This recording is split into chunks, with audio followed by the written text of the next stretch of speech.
안녕하십니까. 기린누교회 한동화입니다. 복음에 대한 올바른 이해를 바탕으로 복음을 어떻게 전할 것인가.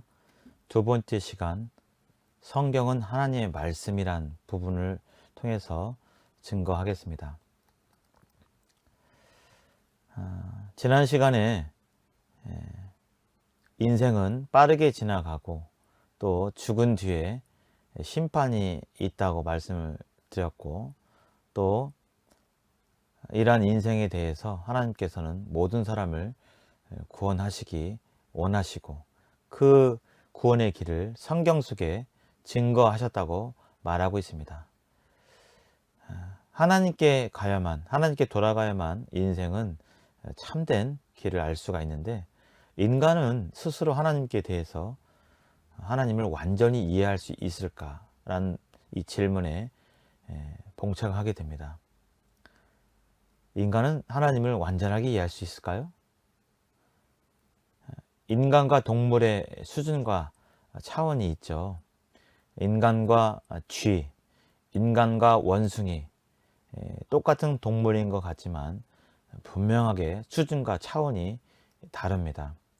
어떻게 원숭이가, 또 쥐가, 다람쥐가 인간들이 쓰는 컴퓨터와 또 TV, 또 인간의 생활 양식, 문화를 이해할 수 있을까요? 이해하고 싶지만 동물들이 지니는 한계로 말미암아 이해할 수가 없는 것입니다. 마찬가지로 제한된 능력을 가진 인간은 온 우주를 지으신 창조자 하나님을 인간의 머리로 다 그릴 수도 없고 또 헤아릴 수도 없고, 창조하신 이 세상 만물들에 대해서 다 온전하게 이해할 수도 없는 것입니다. 지금도 인류는 하나님이 만드신 이 창조물들에 대해서 알아가고 있고 다 밝혀지지 않은 상태에 있습니다. 아직도 이 세상은 인간에게 미지의 영역이고 세상인 것입니다.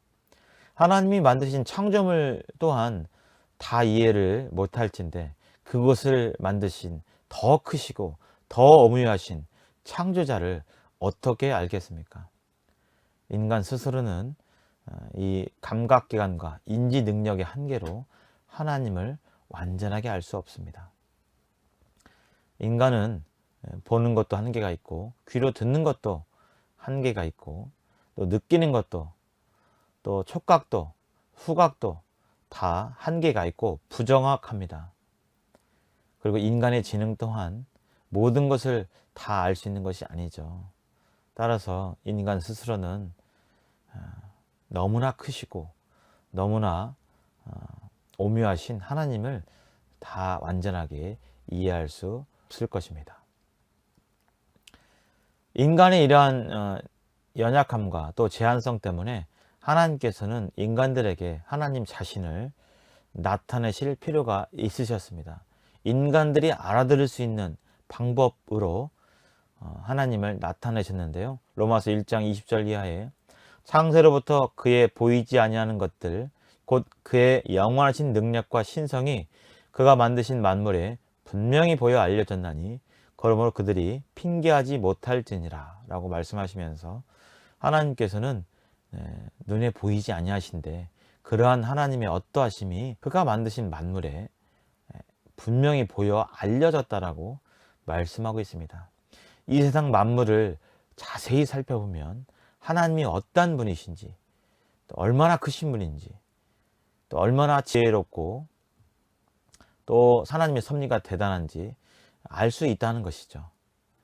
이 세상 만물을 통해서도 알 수 있고, 또 그런 부분에 우둔하다면 하나님께서는 직접적으로 인간들이 알아들을 수 있는 언어를 통해서 바로 하나님 자신을 나타내셨습니다. 그것이 바로 성경이죠. 하나님은 어디 계실까요? 하나님은 어디 계십니까? 네, 그렇습니다. 하나님은 이 세상 만물에 계시고 어디에도 계시고 지금 이 자리에도 계시고 한국에도 계시고 미국에도 계시고 저 아프리카에도 계시는 무소부지하신 분이십니다. 그러나 하나님께서 구체적으로 우리와 매우 가깝게 계신 그런 곳이 있는데요. 바로 하나님의 말씀, 성경입니다.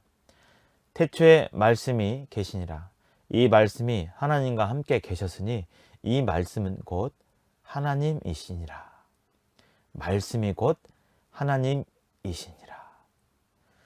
우리가 종이 인쇄물로 갖고 다니고 또 펼쳐서 읽는 이 성경 자체가, 종이 인쇄물 자체가 하나님이란 말씀이 아니라 거기에 쓰여 있는 이 말씀이 하나님과 같은 권위를 갖고 있다는 것입니다.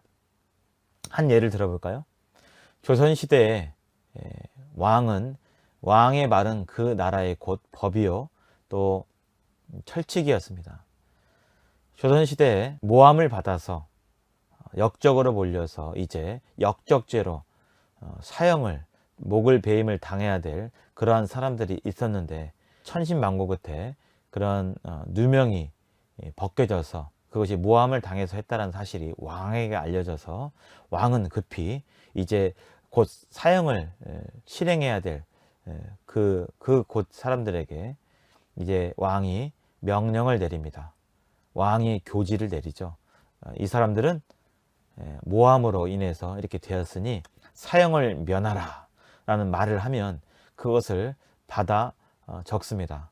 그래서 왕의 명령을 두루마리에 잘 담고 왕의 도장을 찍어서 이제 사신을 통해서 사형장으로 급히 사신을 보내게 되는데, 사신이 도착해서 이제 왕의 말씀이 적혀 있는 두루마리를 딱 펼치는 순간 거기에 있는 모든 사람들은 이제 왕의 말씀이 적힌 이 두루마리 앞에서 모두 무릎 꿇고 고개를 숙여야 했습니다. 왜 그랬을까요? 네, 그렇습니다. 그 종이에는 왕의 말씀이 적혀 있었기 때문입니다. 따라서 왕의 말씀은 곧 왕인 것이죠. 왕이 직접 그 자리에 행차하지 않았지만 왕의 말씀은 행차했기에 왕의 말씀을 곧 왕으로 인식하고 그들이 무릎 꿇고 엎드려서 왕의 말씀을 받았던 것입니다. 이 말씀이 곧 하나님이라는 뜻은 바로 이와 같이 눈에 보이지 않는 온 우주를 창조하시고 지금도 온 세상을 주관하시고 생명을 죽이기도 하시고 살리기도 하시는 그 하나님이 이 성경을 통해서 우리에게 가깝게 계시다는 것입니다. 성경은 왕이신 하나님의 말씀이요 명령입니다. 이 성경은 놀라운 하나님의 말씀인데요. 어떻게 우리는 이 성경 말씀이 하나님의 말씀이라고 하는 사실을 알 수 있을까요? 먼저 성경의 기본적인 내용을 좀 살펴보면, 성경은 구약 39권, 신약 27권, 총 66권으로 되어 있습니다. 기록 언어는 히브리어, 또 아람어, 고대 아랍어죠. 또 그리스어라고 불리는 헬라어로 기록이 되어 있습니다. 기록 연대는 BC 1500년부터 AD 100년까지 약 1600여 년의 시간 사이에 이 성경이 기록되었습니다. 기록자는 약 40여 명으로 되어 있는데요. 그들 중에서는 왕도 있었고 세무원도 있었고 의사도 있었고 베드로와 같은 어부도 있었고 여러 선지자들이 성경을 기록했습니다. 대부분은 유대인이 기록했고 누가만 유대인이 아닌 그런 사람이 기록을 했습니다. 이 성경을 가만히 살펴보면 1600여 년 동안이나 이 기록이 되었다는 사실도 놀라울 뿐 아니라 기록자들이 다 달랐다는 것입니다. 동시대에 있었던 사람들도 있었지만 대부분은 서로 몰랐고 또 서로 대화를 나눠보거나 서로 대화를 나눠서 내용을 맞추거나 그렇게 할 그런 여건이 아니었습니다. 그럼에도 불구하고 성경은 여기에서 이 말, 저기에서 저 말을 하는 것이 아니라 성경의 66권 전체가 다 마치 한 사람이 얘기하고 한 사람의 생각을 말하는 것처럼 온전하게 통일되어 있고 그 내용들이 상충되는 것이 없이 온전하게 참 같은 말을 하고 있는 것을 우리는 살펴볼 수 있습니다. 사람이 조작하고 계획해서 가능한 일이겠습니까? 결코 그럴 수 없습니다. 사람은 결코 그 생각이 같다 하지만 많은 경우 다른 것을 볼 수가 있습니다. 세대 간의 갈등과 세대 간의 그 소통에 어려움이 있죠. 우리나라의 짧은 역사를 본다 할지라도 일제시대를 겪은 사람들, 또 6.25를 겪은 사람들, 전쟁 직후에 그 어려운 시절을 겪은 사람들, 또 풍부한 시대를 겪었고 오늘날 X세대와 MZ세대라고 하면서 각기 다른 세대가 있는데 보고 또 경험하고 또 느낀 것들이 다 다르기 때문에 똑같은 상황에 대해서도 그 의견이 다르고 생각이 다른 것이 당연한 것입니다. 세대의 차이가 나타나는 것이 당연한 것입니다. 성경은 1600여 년 동안이나 쓰여졌음에도 불구하고 또 40여 명이나 되는 사람들이 썼지만 조금도 그 다른 것이 없이 완전한 일치된 내용을 보이고 있습니다. 이것이 바로 한 분이신, 저자가 한 분이신 하나님께서 이러한 사람들을 통해서 기록했기 때문에 성경은, 성경의 저자는 하나님이시요 하나님의 온전하신 뜻이 기록되어 있고, 이러한 상황들은 인간이 조작해서 1600여 년 동안 계획하고 조작해서 할 수 있는 것이 결코 아닌 것을 우리는 볼 수가 있습니다. 성경 안에 이 성경이 어떻게 쓰여졌는지, 기록되어 있는지 밝히고 있습니다. 모든 성경은 하나님의 감동으로 된 것으로 교훈과 책망과 바르게 함과 의로 교육하기에 유익하니, 성경이 하나님께서 영감을 주셔서, 하나님께서 생각을 불어넣어 주셔서 쓰여졌다라고 말씀하고 있고, 예언은 언제든지 사람의 뜻으로 낸 것이 아니요 오직 성령의 감동하심을 받은 사람들이 하나님께 받아 말한 것임이라 라고 하면서, 이 예언의 말씀, 이 성경 말씀은 사람 뜻으로 되는 것이 아니라, 사람이 지어낸 것이 아니라 성령의 감동하심을 받은 사람들이 하나님께서 불러주시고 마음에 써주시는 대로, 마음에 말씀하시는 대로 받아 말했고 기록한 것이라고 말하고 있습니다. 우리가 초등학교 때 받아쓰기를 하는데요, 마치 그와 비슷한 맥락으로 선생님이 이제 받아쓰기의 문장을 주고 학생들이 그것을 받아 적지만, 기록은 학생들이 했지만 사실 그 내용들은 선생님이 계획하고 의도한 그런 문장인 것이죠. 여기 성경 66권에 기록되어 있는 이 기록들은 그 기록자들의 사사로운 개인적인 생각이 아니라 바로 한 분이신 하나님의 생각과 의도, 뜻, 계획을 받아서 기록된 것이라고 성경이 자체적으로 증거하고 있습니다. 성경에는 단순한 내용들이 아니라 이 세상에 그 누구도 풀 수 없는 비밀을 밝힌 책입니다. 인간 역사 가운데서 지금도 이 세상이 어떻게 생겨났는지 많은 과학자들, 철학자들, 이런 사람들이 연구하고 애쓰고 생각하지만 모두 가설일 뿐이고 그럴 것이다 라고 생각하는 그런 내용일 뿐입니다. 거기에는 많은 허점과 오류가 많고 단정적으로 증명된 것은 없습니다.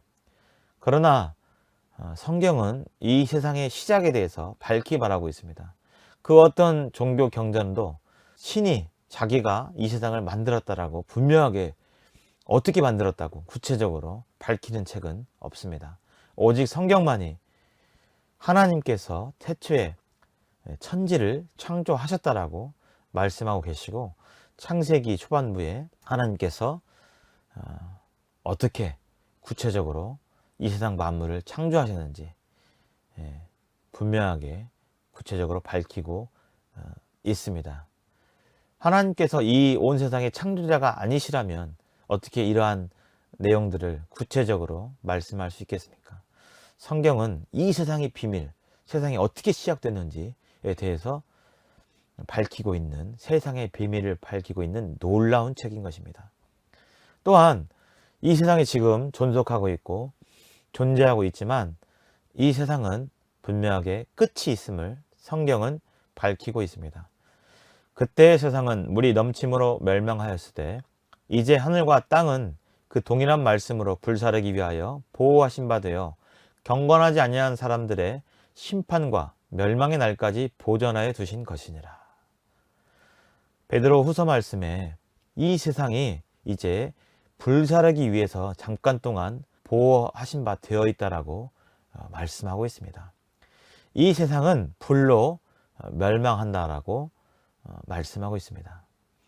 이 세상의 끝 또한 이 세상 아무리 많은 박사들과 철학자들과 과학자들이 연구한다 할지라도 정확히 밝혀내지 못하고 있는 그런 부분인데요.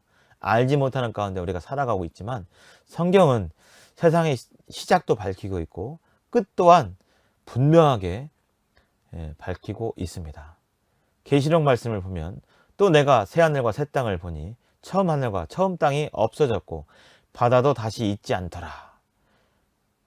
세상이 이제 멸망한 뒤에 새로운 하늘과 새로운 땅이 있음을 또한 밝히고 있습니다.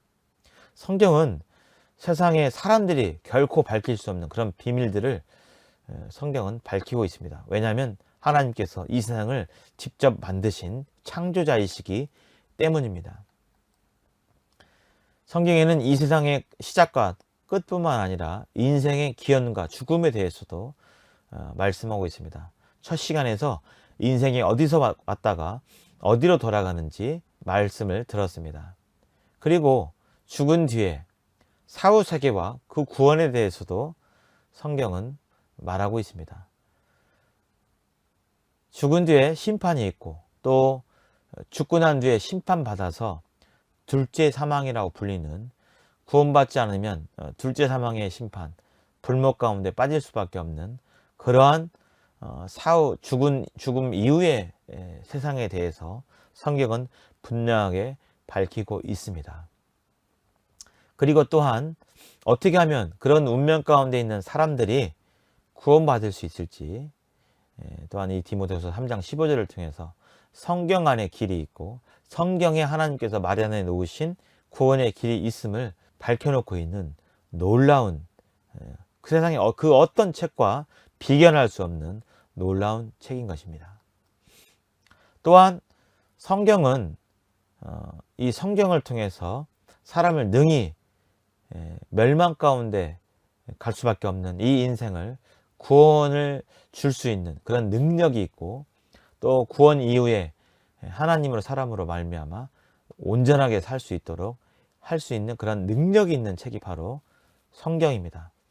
하나님의 말씀은 살아있고 활력이 있어 좌우의 날선 어떤 검보다도 예리하며 혼과 영과 및 관절과 골수를 찔러 쪼개기까지 하며 또 마음의 생각과 뜻을 판단한다고 말씀하고 있습니다. 이 성경은 사람을 구원할 수 있는 놀라운 능력이 있는 책이고, 이 성경은 사람을 구원할 뿐만 아니라 사람을 변화시킬 수 있는 놀라운 능력이 있습니다.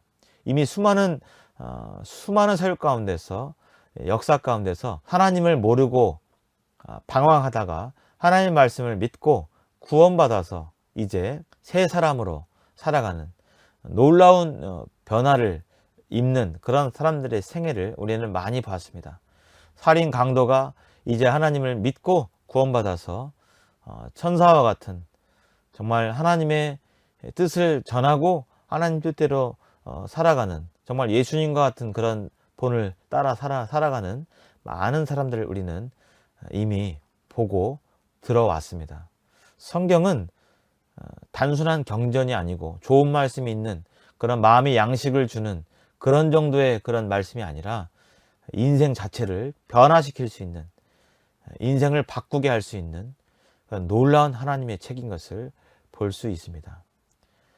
오늘날 교육과 또 학습을 통해서 사람은 어느 정도 변화되지만 사람의 근본적인 품성은 결코 이 세상 교육으로, 이 세상 학문으로, 이 세상 철학으로 가능하지 않습니다. 오직 딱 하나, 하나님의 말씀만이 사람을 구원할 수 있고 하나님의 말씀만이 사람을 변화시킬 수 있음을 우리는 이 놀라운 하나님의 말씀을 통해서 살펴볼 수 있습니다. 허무하고 빨리 지나가 버린 인생, 하나님께서는 이 성경을 통해서 하나님이 누구신지 밝혀주셨고 또 하나님께서 이 구원의 길을 성경에 밝혀 놓으셨습니다. 성경은 도저히 하나님이 인간이 지을 수 없는, 조작할 수 없는 그러한 책이고 온전한 하나님의 말씀인 것을 보게 됩니다. 다음 시간에 성경이 정말 하나님의 말씀인지에 대한 좀 더 구체적인 증거들을 통해서 이렇게 나누도록 하겠습니다. 마치겠습니다. 감사합니다.